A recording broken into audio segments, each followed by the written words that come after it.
Hi. My name is Mimi. My name is Steven. My name is Mei-Ling. So we have a few questions for you today. And our first one is, how did you get involved in science? So, I first got involved in science in elementary school. I was very interested in my science class. We were like doing earth science. I mean, it was very like easy stuff, like talking about worms and just like we were looking at light bulbs and stuff and like circuits, and that got me very interested. And my teacher noticed, so he recommended me to do a one-day program at the Science Museum.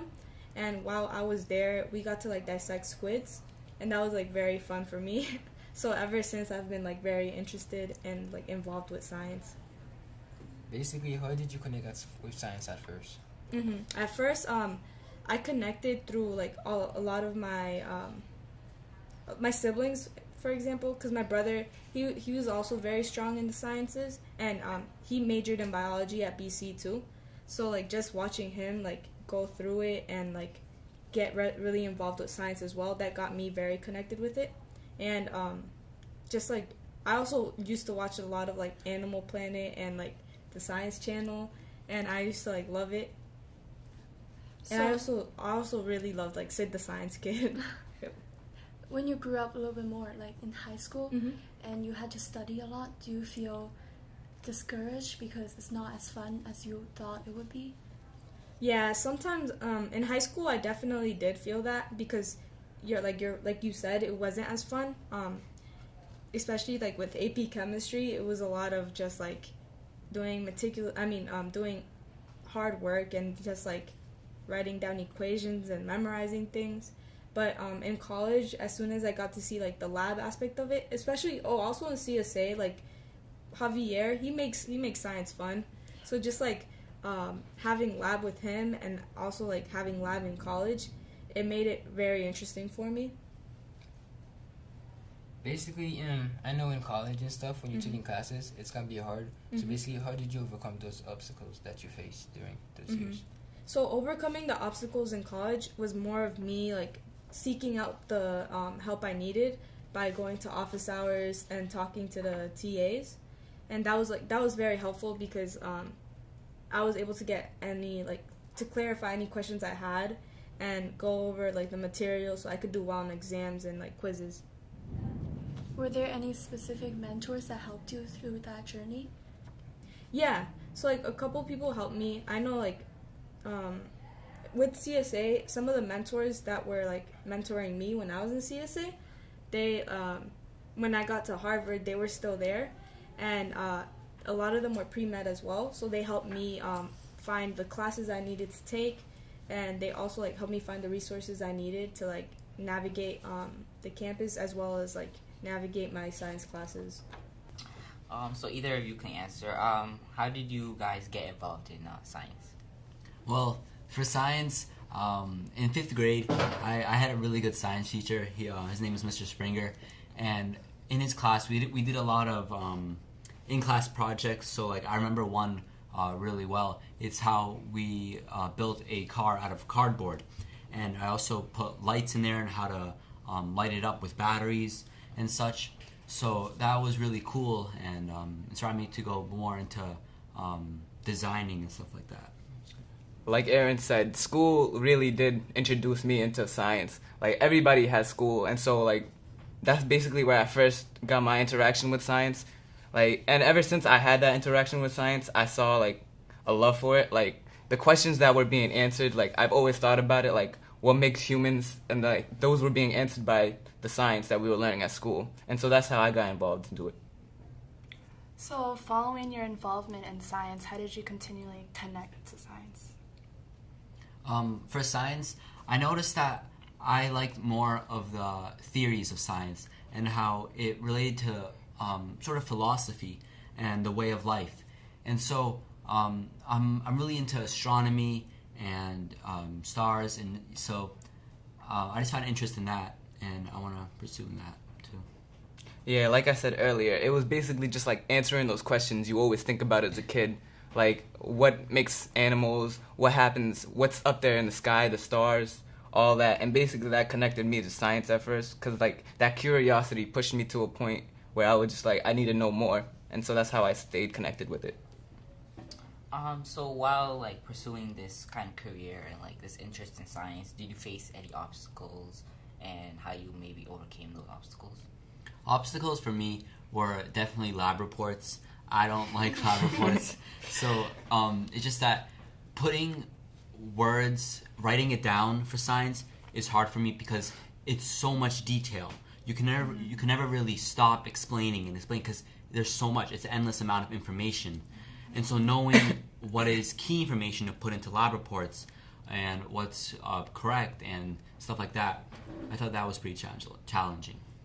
Me, my main obstacle I had two main obstacles. One of them was probably like the vocabulary, because like every time the vocabulary would change from topic to topic and it'd get a little confusing. And so my other obstacle was probably the actual students around there, because most of my science interactions happened at school, and so the students usually were a little rowdy, and so I didn't get to, take away as much as I could from the science. Yeah, basically, I don't want to blame them, but it kind of was their fault. So you mentioned lab reports and you mentioned struggling to memorize and rowdy kids. So how did you overcome those obstacles? Overcoming them? Well, CSA, there was a mentor who helped me, who told me that what was correct to put into lab report and what was really like not correct. So it was like tutoring and mentors and stuff like that. For me, I mean, the kids that were rowdy, like, as they got older, eventually they matured up a little. But, like, you still see that issue today, but it's not as bad as it used to be, so I'm learning more from it. And the vocab, basically, I just got to drill it in my head, like, practice and practice. And that's something I don't do, so, like, it's still an obstacle I face today. Hi guys, want to introduce yourselves? I'm Ellen. I'm Thais. Nice to meet you. Nice to meet you. Why is diversity important for science? I feel like nowadays there's a majority of people dominating the science world. I think that if we bring diversity to it, we can get more results and more diverse answers. So I think that's why there should be diversity in the science world. Definitely. I agree with what she said, and like diversity, whether it be in race, gender, stuff like that. I think that when you bring a new perspective into the field and you bring different ways to solve the problem at hand, then you can choose from like a variety of answers and pick out the best one rather than just choose from a select few. So that brings out the best in all the answers. Definitely. So, how did you guys get involved with science? Majorly school, but since I was young, my mom used to work at the Mass General Hospital in Haiti, and she used to bring me to like her workplace. And as she worked in the lab, I saw that science can be used to help people, so that basically influenced me to stay connected and to pursue a career in science. Yeah, when I was little, my dad used to be an entomologist, which is like a scientist that studies bugs, which kind of freaked me out at first, but that's okay. So he would take me to the Natural History Museum, and he would show me like all these exhibits and go like, do you see that? This is like science. And that got me interested because I would see all these cool things and I'd be like, wow, this is something I want to do in the future. And I picked my interest basically. How did you connect to science at first? I stay connected with science, basically with my mother. We talk about the new developments of science, and since I want to pursue a medical career, I feel like it's the best way that I can provide to society and helping, like the best way I know how. I think I connected to science, both like what I said earlier with like the museum, and also with some like my teachers at school. I remember this one teacher I had called Mr. Adler, and what he would do, he was extremely cheesy first off, and he would make all these puns and stupid jokes, and then that began to make me like really like this person, like his personality as a whole, and then that got me in turn interested in what he was teaching. And he would like make us wear these stupid little hats, and it was really adorable, and that got me interested in science. So a lot of role models and positive light in your science experience. I see. Yeah. That's nice. If you guys didn't have those role models, do you guys think you guys would be inside like science? I think I still would, but it wouldn't have the major impact in my life that I have now. I think like through science classes, I would still like be connected with it, but it wouldn't have like a major influence in my life choices that I plan to do. It's kind of a hard question to answer because I don't know if I would have still been in science. I think that if I would have, I wouldn't have like as strong of an interest in it, or I might be like interested in an entirely different field. Because from when I was little up to now, both my parents, my teachers, my clubs, they've all been encouraging me to take part in like the STEM field. And without that, I know when I was little I kind of wanted to be an artist, so maybe I would have gone into like a different direction. What obstacles did you face in pursuing your career? Because I know, as we said, diversity was one of the issues. What obstacles did you personally face? I feel like when it comes to science, there's no easy answer. Like if you think the answer is on the surface, it's really not, because then you have to dig deeper. I think it's the digging deeper that gets more complex that becomes an obstacle for me. I think that was the expectations of people around me that was kind of an obstacle, because my dad was like interested in science, and my teachers and my mentors were like, I was participating in all these sciencey things, and I was kind of expected to do something sciencey and be good at it. And then as I kept on doing it, other things got in the way, like just some teachers didn't really teach their content well, and that kind of made me think maybe science isn't really that fun, and all we would do is like formulas and such as that. And that kind of got me thinking, well, if this is what science is, am I really going to do this for like my whole life? And that was an obstacle that I had to face. Do you think diversity is important to science, and if so, why? Definitely, because we have to remind ourselves that we all come from different parts of the world and different regions, different weathers, and like there's too many great minds. 7 billion people on this planet, like 7 billion different DNAs, and I feel like it only makes sense for like everyone to never feel limited, to ever like be curious, because that's what science is about. And if someone ever feels like they're being held back because of their race or gender or whoever they are, then that really stinks. They shouldn't, because as humans we're naturally curious, and everyone has something to offer. I would say it's important because each person has a different environment they're coming from, and each environment holds different ideas, different viewpoints, and so that would probably make answering the questions in science easier if you have different perspectives and viewpoints, telling them where to go and like what problems to look at or how to look at the problem.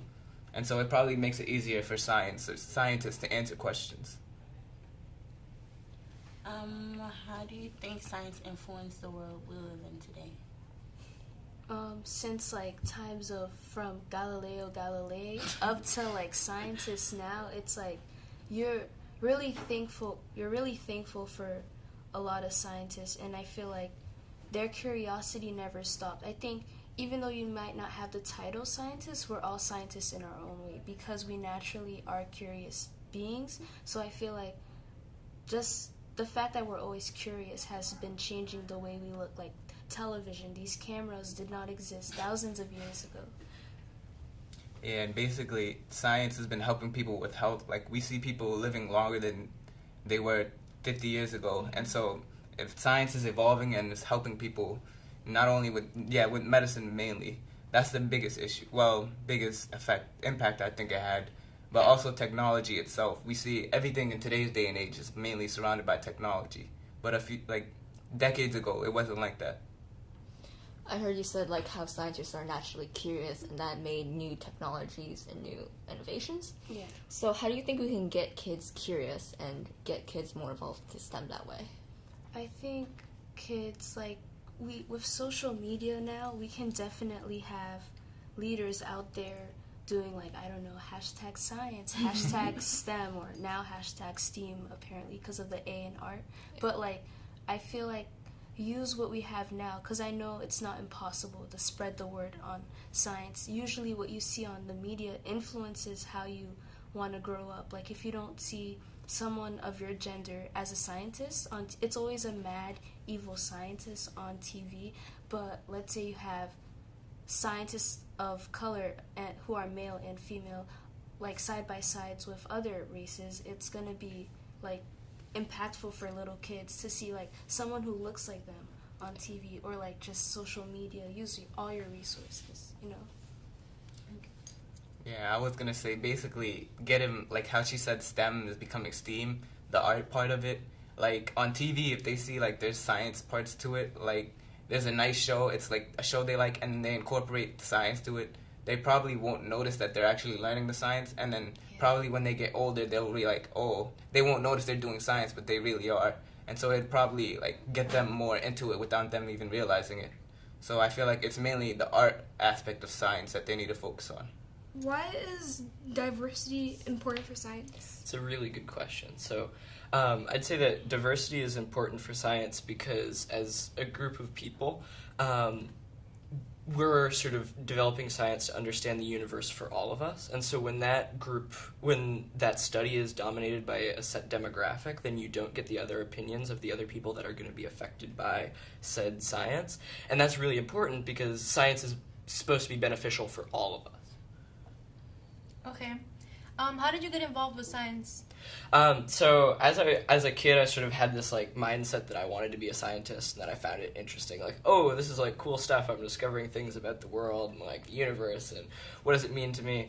But then when I was in 6th grade, I had this really awesome science teacher who he made you get excited about studying science and learning things. And we covered a whole bunch of ranges of topics. Some I like better than others, but he still really he sort of gave me this idea that science is cool and science is fun, and it's like fascinating to learn all these cool facts and stuff. So do you feel that interactive science is more interesting than textbook science and reading like formulas? Oh, it definitely is. When you're actually there and you're performing experiments and you're doing things for yourself and you're doing your own learning, it makes you feel a part of the thing, and you're not just memorizing stuff in a textbook, but you're actually making contributions that can better the people around you.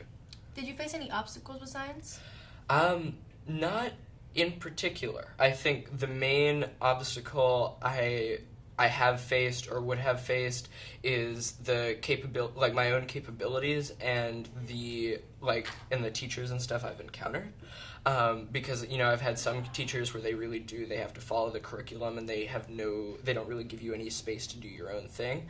And then I've had other teachers who are like, oh yeah, go do whatever. I feel like that's like sort of the conventional science limitations are what affected me the most. So how did you overcome those obstacles of having like bad teachers and stuff? I tried to make science my own, and in places where science wasn't like, when I wasn't able to study what I wanted to study, I'd go out and do it on my own. Yeah. And I'd sort of be like, well, this is cool and this is helpful, but I can also use the resources that are providing me in the classroom to go do my own experiments. And that was really beneficial because it also sort of got me thinking about how to solve, like problem solving in itself, but then also learning about things like I did by performing my own experiments. So did you really consider your teachers as mentors? I did. I've had a wide range of science teachers over the years, and some have been better than others, but they've all sort of set foot that these are the things we've learned in science, but I'm really trying to inspire you to go out and make your own discoveries for humanity. Were you always into science? I was. And actually, when I first got into high school, I was less so, because I found it was not exactly my strong suit compared to some of my peers, and that really was a bit of a setback. But then I sort of ignored that and was just like, whatever, I'll keep going with it. And the sort of image I had as a smaller kid was great. Like, it was enough that I was like, this is really something I can do. I have no idea what kind of fields of science are out there or whatever, but this is something that would be very enjoyable. And I got in it and I was like, okay, this is technical, and with the teachers that were not so good, I science kind of got boring in a little spaces, but I was like, I had my own motivation enough to do it myself. And then, but like I said, when I got in high school and science was like, it was a lot harder than I had expected. I was like, okay, now I'm really having to make my own decisions and do it. It was more of the weight was put on me. And so it made me question how much science I'm really fond of history as well. So I was like, oh, I can sort of like give up science and go into history because history is something I know and history is something I'm good at. And it's like, you're not discovering new things, like you're looking into the past, so it's sort of the opposite set of skills. But then I sort of came back to science and was like, this is something I really love, and science is all about making mistakes and learning from them and doing things over and over again to try to get the best result and really refine your experiments and refine your knowledge and things like that. So in the beginning, you mentioned there was a lack of diversity. What are some factors that you think that caused lack of diversity? I think it all revolves around the scientific or workplace culture, unfortunately, because when science was sort of first advertised, only people who looked like me were allowed to perform it. And it's really unfortunate because, as I said, this is a science science is supposed to benefit all of humanity, so when it's dominated by people who look like me, you're losing all these other sets of experiences, which is just not okay. Different backgrounds. Exactly. And different ways of life as well that really that all sort of figure out how you think about things. That's nice. So did you ever work in groups with people of different races and cultures? Yeah, I did. And it was, I don't know. It shows you different views of life. Exactly. Like it's sort of it lets you really bounce ideas off people who think about things differently, and that is so beneficial when you're trying to learn. And that's something that's straightforward. And it's also when you have peers who do have different experiences than yourself, it's easier to sort of like interact with them and be like, okay, that's really interesting. And then here's my set of experiences. And you put them together and you start learning things. And it's just, it really has like a nice even flow where you're just humans and you're just figuring stuff out for yourself. So ultimately, you learned more with different cultures and new people. Yes. All right, that's cool. How do you think we could bring more people of color into the science field? That is a really good question. And the problem I have with that is because scientific culture is so dominated by people like me, they often get really aggressively discouraging to people who are different.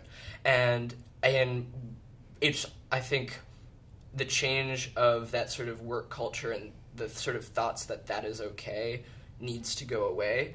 And for now, that really just means that people, different people who are into science, they need to not be discouraged and really push through and really do what they can